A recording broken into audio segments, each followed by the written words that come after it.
আবারও ফিরে এসেছি কিন্তু আরও একটা অসাধারণ রেসিপি নিয়ে। আর আজকে যে রেসিপিটা তোমাদের সাথে শেয়ার করব সেটা কিন্তু বাড়িতে সন্ধ্যেবেলা কোনো বাড়িতে লোকজন হলে তোমরা খুব সহজেই কিন্তু বানিয়ে দিতে পারবে। আজকে তোমাদেরকে বানিয়ে দেখাবো ডিমের কাটলেট। খুব সহজ একটা রেসিপি, আর বাড়িতে থাকা কিছু উপকরণ দিয়ে কিন্তু ঝটপট রেসিপিটা তৈরিও হয়ে যায়। ডিমের কাটলেট বানানোর জন্য কী কী উপকরণ নিয়েছি চলো আমরা দেখে নিই। এখানে আমি আলু সিদ্ধ করা আলু নিয়ে নিয়েছি। এখানে নিয়েছি 3খানা কাঁচা ডিম। এখানে নিয়েছি গোলমরিচ গুঁড়ো, বিস্কুট গুঁড়ো, এখানে একটা সিদ্ধ করা ডিম রয়েছে, টমেটো কুচনো, আদা রসুন বাটা, ধনে গুঁড়ো, মিট মশলা, লঙ্কার গুঁড়ো, এখানে নিয়েছি একটু সামান্য পরিমাণে গরম মশলা, জিরের গুঁড়ো, হলুদ গুঁড়ো, পেঁয়াজ কুচনো, আর এখানে নিয়েছি আমি নুন। আর রান্নাটা করব আমি সর্ষের তেল আর সাদা তেল দুরকম তেল মিশিয়েই আমি করব। কাটলেটের পুরের জন্য আমি কড়াই সর্ষের তেল দিয়ে নিয়েছি। তেলটা গরম হয়ে গেছে, এবার এখানে আমি পেঁয়াজ কুচি দিয়ে দিচ্ছি। এখানে দুটো পেঁয়াজ কুচনো আছে। এখানে দুখানা পেঁয়াজ আমি একটু হালকা করে ভেজে নেব। পেঁয়াজটাকে নরম করে ভাজার জন্য এখানে পরিমাণ মতো নুন দিয়ে দিচ্ছি। খুব বেশি লাল করবার দরকার নেই, হালকা একটু নরম হলেই আমি এবার এখানে আদা রসুন বাটাটা দিয়ে দেবো। পেঁয়াজটা নরম হয়ে গেছে, এবার এখানে আদা রসুন বাটা দিয়ে দিচ্ছি, টমেটো কুচি দিয়ে দিলাম। সবগুলোকে একটু ভালো করে ভেজে নেব। মশলাগুলো সব কিছু ভাজা একটু নরম নরম হয়ে গেছে, এবার এখানে পরিমাণ মতন হলুদ গুঁড়ো দিয়ে দিলাম। খুব সামান্য পরিমাণে হলুদ দিয়েছি। এবার এখানে আমি জিরে গুঁড়ো দিয়ে দিচ্ছি, ধনের গুঁড়ো।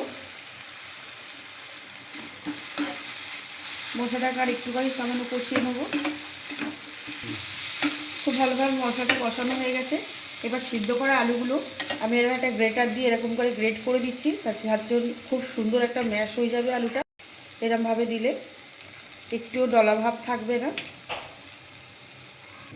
এবার আলুটাকে এর সাথে ভালো করে মিক্স করে দেবো একটু।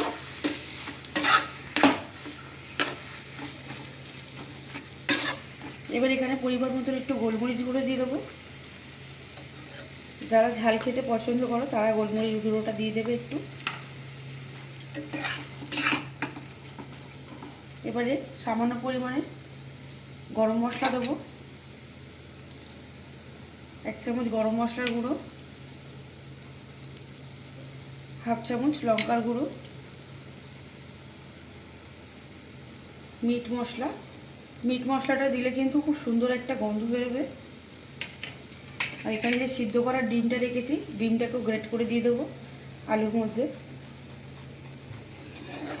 ডিমটাকেও আলুর সাথে এরকম ভালো করে এর সাথে মিক্স করে নেব। ডিমটাকে আলুর সাথে খুব সুন্দরভাবে একটু মিক্স করে দিচ্ছি। আর খুব সুন্দর কিন্তু পুরের একটা গন্ধ বেরিয়েছে। কাটলেটের পুরটা একদম রেডি হয়ে গেছে। আমি এবার পুরটাকে নামিয়ে নেব। এবার ডিমগুলোকে আমি অমলেট করে নেব।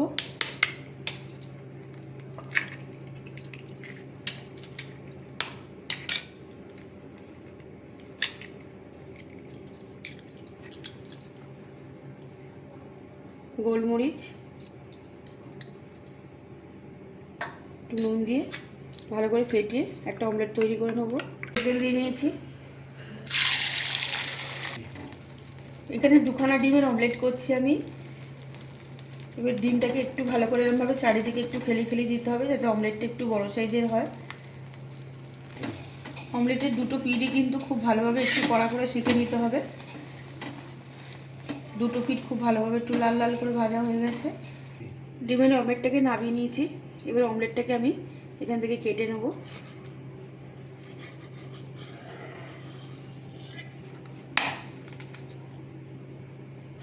আমি এখান থেকে 6টা টুকরো বার করব। এরকম সাইজের পিসগুলো হয়েছে। দুটো ডিম দিয়ে কিন্তু 6টা খুব সুন্দর সাইজের তৈরি হয়ে যাবে কাটলেট। এবার এখান থেকে আমি একটা ডিম নিয়ে নিচ্ছি। ডিমের মধ্যে আলুর পুর আমি একটু দেব।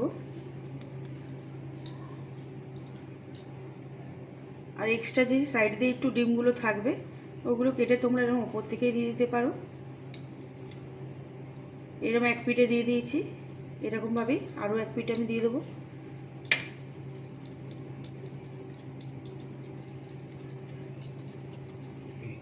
এরমভাবে চৌকো চৌকো করে শেপগুলো দিয়ে দিতে হবে। এরমভাবে সবগুলো কাটলেট আমি তৈরি করে নেবো। এরমভাবে চৌকো চৌকো করে খুব সুন্দর একটা শেপ দেওয়া হয়ে গেছে আলু আর ডিমের। এর এখানে একটা আমি ডিম ফাটিয়ে নুন দিয়ে রেখে দিয়েছি, নুন দিয়ে ফেটিয়ে নিয়েছি। এবার ডিমের ব্যাটারটার মধ্যে এরমভাবে একটু চুবিয়ে নেব। বিস্কুটগুলোর ওপর থেকে এরমভাবে অল্প অল্প করে একটু চেপে চেপে দিতে হবে হালকা হালকা, যাতে খুব সুন্দরভাবে কিন্তু কাটলেটটার মধ্যে লেগে যায়।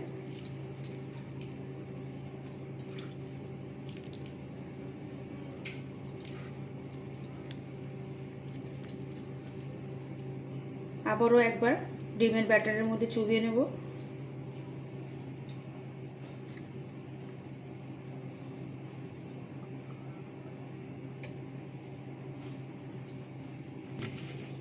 একইভাবে এর উপর থেকে একটুখানি করে বিস্কুটগুলোকে চেপে দিতে হবে।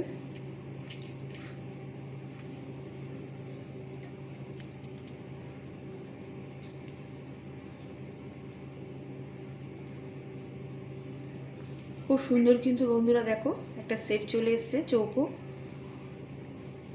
এরকমভাবে সবগুলো আমি তৈরি করে নেব। কাটলেটটা ভাজার জন্য কড়াই আমি সাদা তেল দিয়ে দিয়েছি, তেলটাও গরম হয়ে গেছে। আমি এবার কাটলেটটাকে আস্তে আস্তে ছেড়ে দেবো। আর এই সময় কিন্তু গ্যাসের ফ্লেমটাকে একদম লো করে রাখতে হবে, নাহলে ওপর থেকে লাল হয়ে যাবে, ভেতরটা কিন্তু ভালোভাবে ভাজা হবে না। আমি এবারে একটা করে আস্তে আস্তে উল্টে দেবো এক পিঠ।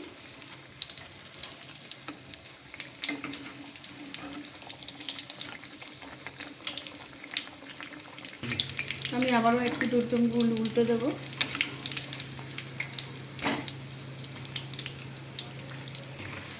কাটলেটটা কিন্তু একদম রেডি হয়ে গেছে আর খুব সুন্দর লাল লালও হয়েছে, বেশ অনেকটা পরিমাণে বড় বড় হয়েছে। আমি এভাবে নামিয়ে নেব। আজকে তোমাদের সাথে একটা কিন্তু অসাধারণ রেসিপি তোমাদের সাথে শেয়ার করলাম। আর বাড়িতে কিন্তু লোকজন এলেই ঝটপট কিন্তু এই রেসিপিটা বাড়িতে তৈরি করে তোমরা বানিয়ে দিতে পারো। আর আজকের রেসিপিটা যদি ভালো লেগে থাকে তাহলে প্লিজ একটা লাইক, কমেন্ট, শেয়ার। আর যে সকল বন্ধুরা আমার চ্যানেলটাকে এখনও পর্যন্ত সাবস্ক্রাইব করোনি, প্লিজ তাদের কাছে অনুরোধ রইল আমার চ্যানেলটিকে সাবস্ক্রাইব করে আমার পাশে থাকার জন্য। আর ভিডিওটা না টেনে কিন্তু পুরো ভিডিওটা দেখবে, তোমাদের কিন্তু খুবই ভালো লাগবে।